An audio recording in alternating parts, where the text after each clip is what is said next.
Welcome to the Sourcing Hero podcast, produced by Una, a group purchasing organization that empowers sourcing heroes, and Art of Procurement, the world's largest procurement podcast network. I'm your host, Kelly Barner. The goal of the Sourcing Hero podcast is to capture the epic stories of people who are rising up and beating the odds to create exceptional value within procurement, directly from those heroes themselves. Today, my guest here on the Sourcing Hero podcast is Peter Sharoff. Peter has executive-level experience in a number of functional areas, including transformation, integration, finance, and of course, procurement. Hi, Peter. Thank you so much for being with me today. My pleasure. Thank you for having me. Now, I talked a little bit in the intro about the fact that you have a broad functional background. What else in general, or even in specific, is it helpful for people to know about your professional background? Well, look, you said it in a nicer way than I do. I like to say I have a jigsaw puzzle background. Don't we all? Lots of pieces, right? Lots of different functions. Individually, they don't really look a lot like each other. But when you take them together, they form a picture. Yeah. And what's really been fascinating for me was it really was my experience most recently with sourcing and procurement that really brought that picture together, right? I have been leading various flavors of enterprise change my entire career, sometimes leading a function, sometimes leading a project management office, sometimes leading strategy and planning. But really, sourcing and procurement brought it all together because you really do have to understand all aspects of the enterprise to be proactive and effective within sourcing and procurement. And so while I don't know that it's anything different or new than what you've said, I'm a little bit of an evangelist for sourcing and procurement, having been outside of it for much of my career, and now being, more fully inside of it. I really do believe that there's an awful lot it can bring. The one thing I will add, my career primarily has been in financial services. I've dabbled a little in consumer packaging. I've dabbled a little in education, but almost everything I say is going to be from the perspective of financial services.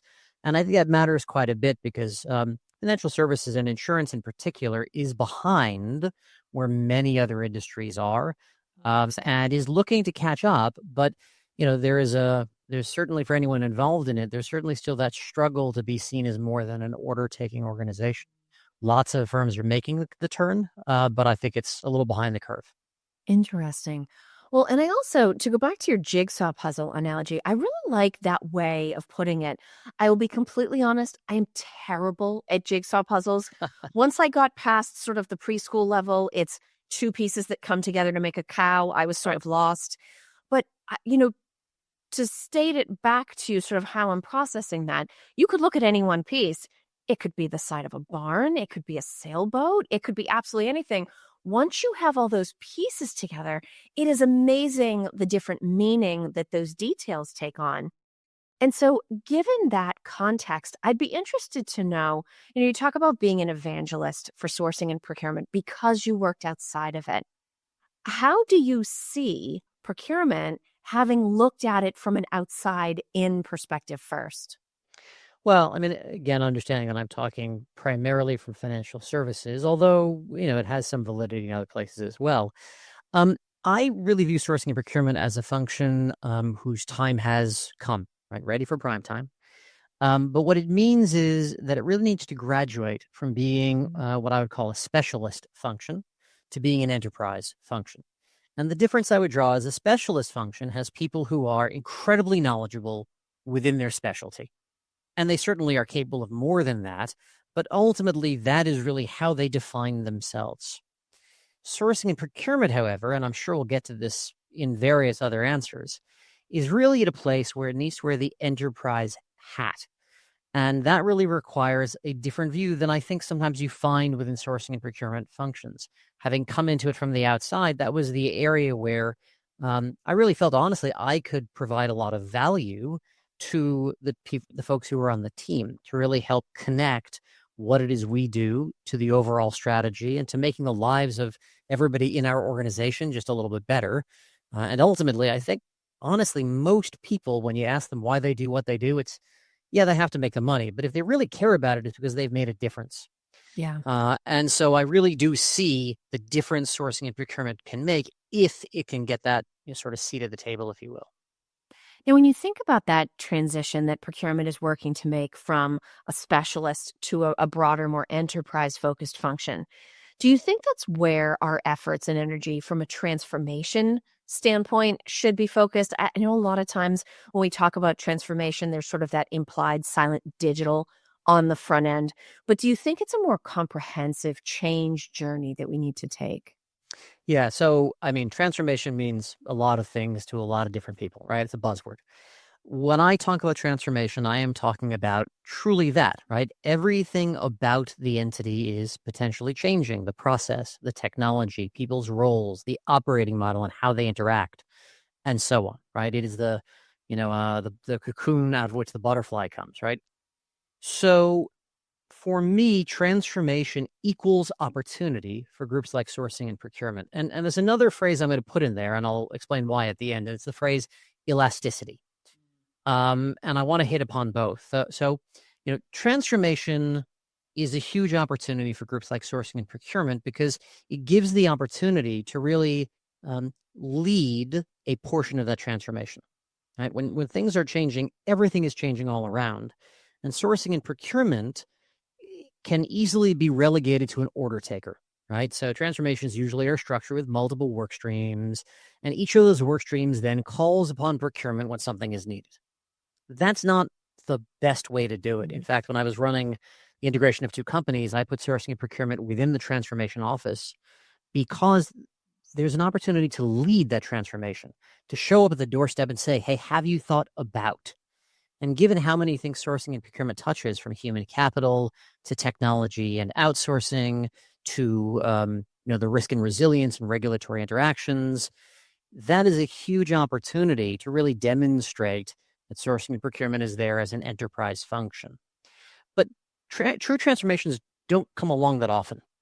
And so that's why the idea of elasticity is an important one. I've been thinking a lot about it recently. And the easiest way to think of it is a rubber band, right? A rubber band is elastic. You can pull it and it pops back into shape. And a rubber band that you can pull more, but still goes back into shape, is more valuable than one that just snaps the minute any external force is applied. Organizations are the same, right?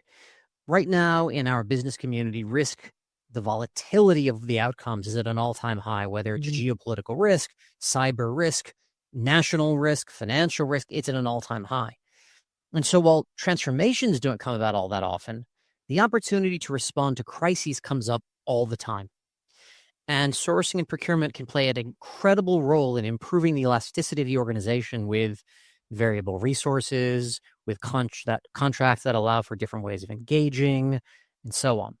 So the opportunity is not only in transformation, but also in terms of improving the elasticity. Now, let's stay with that idea. And when we're thinking of that level of change, and think for a minute about skills. I mean, I would personally say that procurement skills are underinvested in across the board all the time. There's always more that can be done. But when an investment is made, it tends to be incremental versus transformational. So we might say, oh, look, here's a negotiation workshop, or how about some soft skills training, or let's take a little class on how to read financial statements. All wonderful skills, great fundamentals to review, hugely beneficial, but none of them and not all of them collectively is truly transformational. So, do we also need to change how we think about the skills we retain, the skills we hire for, the skills we invest in to set that procurement team up to give the company the elastic power it needs to survive in the conditions you describe? Yeah, I mean, absolutely. A great model for this comes from the technology side. And I actually like to think of sourcing and procurement a little bit the way organizations think about technology, in that Sure. it is a specialist function. It supports the entire enterprise. It is embedded within people's processes, how they use third parties, how they use contractors, and so on. The big difference, of course, is that technology attracts lots of investment and procurement attracts a lot less. So I think your question is a good one. So technology talks about run and change, right? On the run side, it is simply the cost that's necessary to run the systems you have today, to keep them up, to deal with risk factors and the rest, right? Day in and day out stuff. Put that on the left side of the spectrum. On the right side of the spectrum, and I never know with video if it flips, so my apologies if I'm going in the wrong direction. We'll visualize. Yeah, on the right Yeah. side of the spectrum, You've got the change. And change is whenever you need to do something that's different from a sourcing and procurement standpoint. That's that transformational bit. And that may be within sourcing and procurement, or it may be in support of something that your organization wants to do. And maybe they've only been 20% outsourced in technology and they want to move to 60% outsourced and they want to implement an agile model. Like that requires a transformative way of dealing with your vendors, right? That's a very, very kind of different set of skills than just in the day to day. And then in the middle is what I'll call all the bridge building, right? They're necessary for both how you engage with your stakeholders, how you listen and learn from them, the soft skills, as you mentioned, they tend to be in that middle zone. So now when we think about the investment, um, because we don't get a lot of investment, we have to use the opportunities as they come up.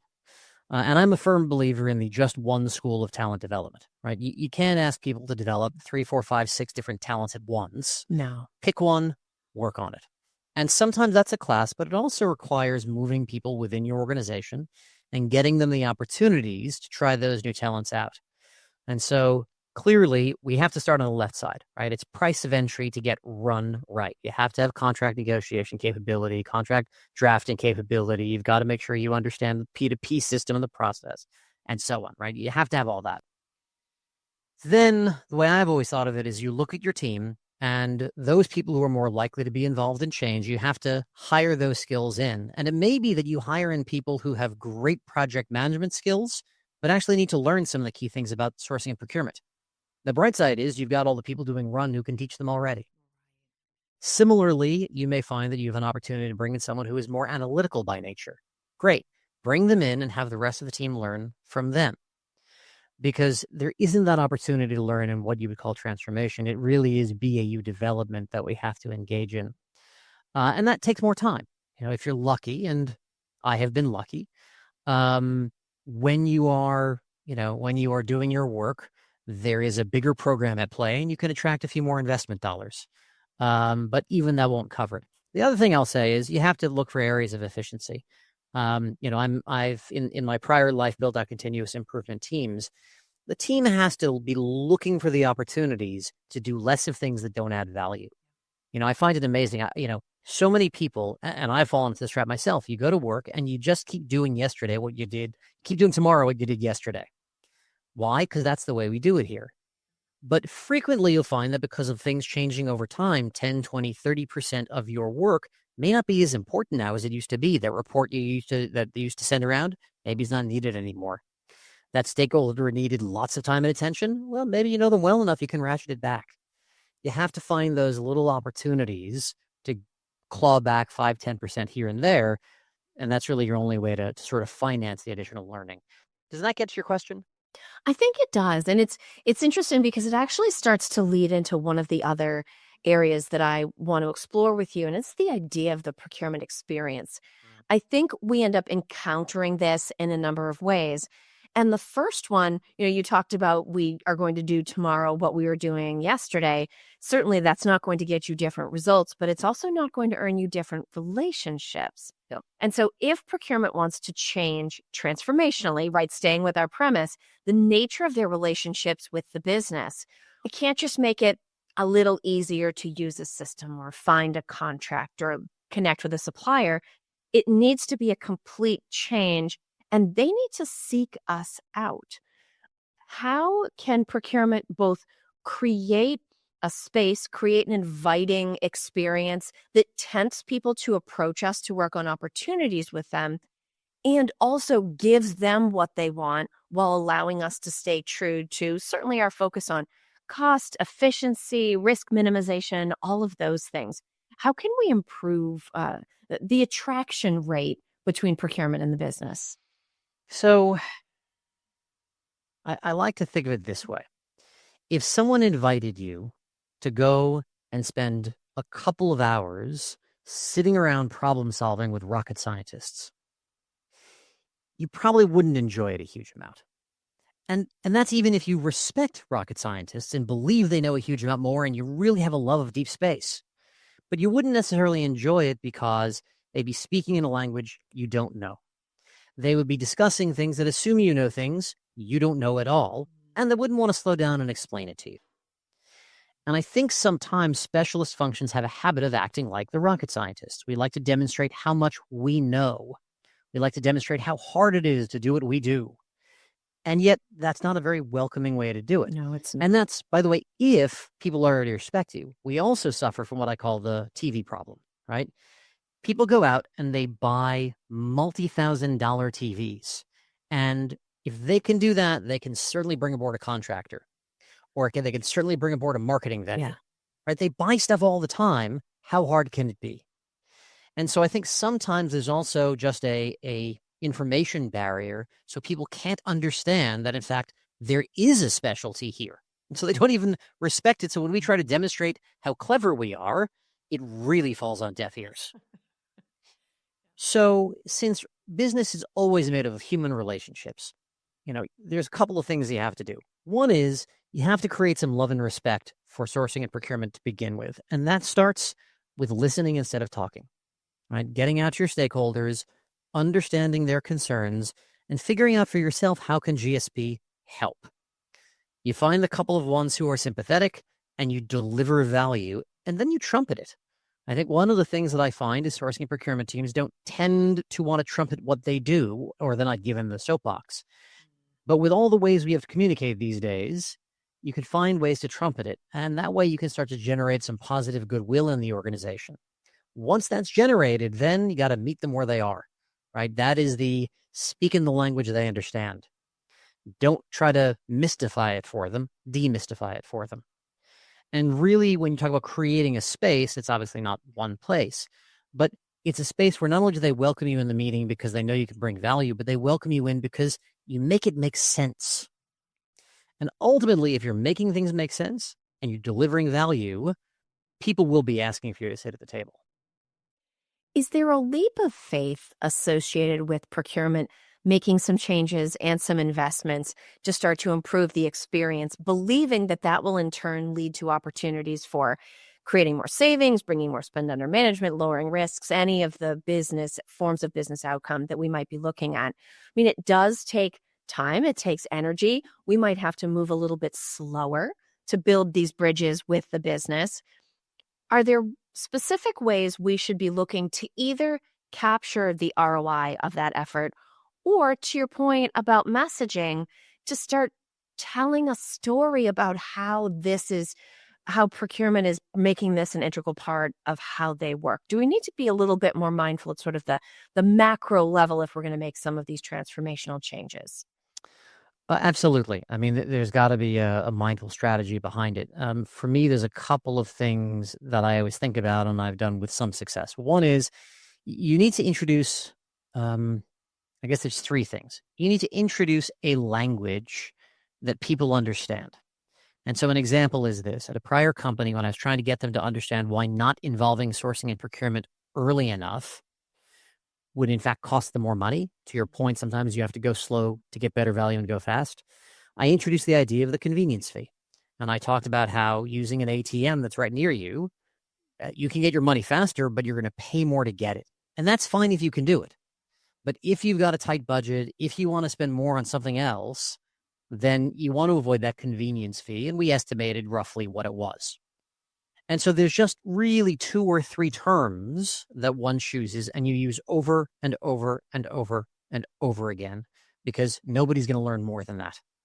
When you start hearing them use those terms back to you, you know you've made progress. The second thing is it's critical to embed sourcing and procurement in existing processes. So when a company I was with was having troubles in terms of people not actively sourcing contractors, bringing aboard folks again and again at too high a rate, keeping them for too long, and so on, we embedded it in the HR process. We didn't try to do it ourselves. We embedded it in HR. Same with getting value recognition. We embedded it in the budgeting process because these are processes people have to do anyway. No one wants to add another process. You're never going to win that change journey. But if you can embed it within an existing process, then you're always going to be better off. And then your question on ROI, I mean, obviously, you can demonstrate the ROI of a given sourcing effort, although depending on how you calculate it, you get higher and lower levels of belief. Yeah. But one of the things that I think is really important is capturing the ROI of the internal user experience. So, and you can't do it mathematically. I like to think of it from a business process management standpoint, right? So if you're familiar with business process management, what it basically means is you define the beginning and the end of your process from a user standpoint. You figure out what are the key metrics along the way. You do a survey of your users ongoing to get their feedback. You tie that to things you do and you make changes, and then you do it all over again. And you look at where it goes and you talk to people about what's happened. And the end to end is important here because sourcing and procurement often only owns part of a process. Right? We hand it off to information security. We hand it off to legal. We hand it off to and hand it off to. And you hate to define those folks as part of your end to end process because you have no control over what they do. But from the user standpoint, it's all one process, right? I came to you to get a vendor in, select a vendor, get them in. And that happens when that contract is signed and we've operationalized it. You're my point person for everything in between, no matter how many times you tell me, no, it's in someone else's court. And so you have to look at it that way. But in that case, what happens is you calculate the net promoter score of your process, and you can then use that to drive change in the other functions if you see that they're the ones who are lagging. But at the end of the day, your ROI is achieving a positive NPS. And that will also get your positive word of mouth, and it will drive, more people wanting to enter the space. Now, where we started this conversation today was with the idea that procurement is a function whose time has arrived. Yeah. And I completely agree with you about that. I think if the last few years and the promise of the next few years tell us anything, it's that procurement is going to be more integral to financial health, operational stability than ever before. Now, with that comes the potential risk that procurement starts to see themselves as important. And I get the desire to be important. I get the desire to have influence, to have that proverbial seat at the table. But there are also risks that can go along with that, especially given the fact that we're still trying to create a better experience. If we try to not just look at importance or influence, but also insert the requirement that anything in that area be meaningful, what advice would you have for procurement teams, procurement leaders thinking about, yes, leaning into this idea of being critical, but making sure that everything associated with that is meaningful to the company as a whole? Well, I mean, I think my answer is probably embedded in your question, right? So the idea of being important for me, what's important in an organization are functions who are adding to the value of that company. Now, that may be the bottom line. That may be your internal employee experience, your external customer experience. It has to be clear how you are adding value to the firm for what you are doing. And so, I think in terms of what to focus on, before going out there and really pushing, you have to understand what are the value drivers? What are the things that the company values that you can add to, and how do you demonstrate that? And getting back to your original question about investment, where could you be falling short? Because frankly, you just don't have the investment. Right. It's all well and good to say, we're going to go out there and we're going to save you 20% of the bottom line. But if you don't have enough capacity to actually process all of the things that come through, you're just going to create doubters in the organization. So, I think the important thing when kind of considering getting the seat at the table and the journey to get to the seat at the table, it really has to be rooted in what is the business strategy? What do each of the functions need to contribute? And how do we enable that in a way that very clearly advances the company? Yeah. Now, Peter, as we start to wind down our time together, I want to bring you in on a tradition we have here on the Sourcing Hero podcast. So I'm going to give you a pair of questions. You can pick either one, and there are no wrong answers. So here are your choices. Either what does the idea of a sourcing hero mean to you? Or if you want to look at it a little bit more broadly, what do you think heroism looks like in a business context? I gotta tell you, I like a good challenge. Now I'm trying to figure out what the wrong answer would be. Um, Well, I have yet to hear it, so I can't actually give you that answer. no, But no, there's no, a no, that's wide range of answers, all but right. nothing So, wrong. so I'm going to start by not answering either question, but kind of answering both. All right. So, To me, one of the common terms of heroism are the people who fly in at the last minute and save the day, right? Things are exploding all over the place. Everything is about to be lost. And then here comes this person and they save the day. And I don't think that's right in business. And I don't think that's right in sourcing. For me, what you want in a business hero are people who have anticipated where there might be issues and problems and are creating an almost ho-hum but effective system to be ready and address. Right? They've taken the time to figure that out, and they're not looking for the pats on the back and the rest. It's almost as if you sort of fade into the background because the crises are fewer and further between, which then gets to the second part, that the person has looked at where the crises might pop up and has made sure that there is sufficient, going back to my favorite word now, elasticity, to handle them. And so a great example would be in the last couple of years, we've seen bank failures.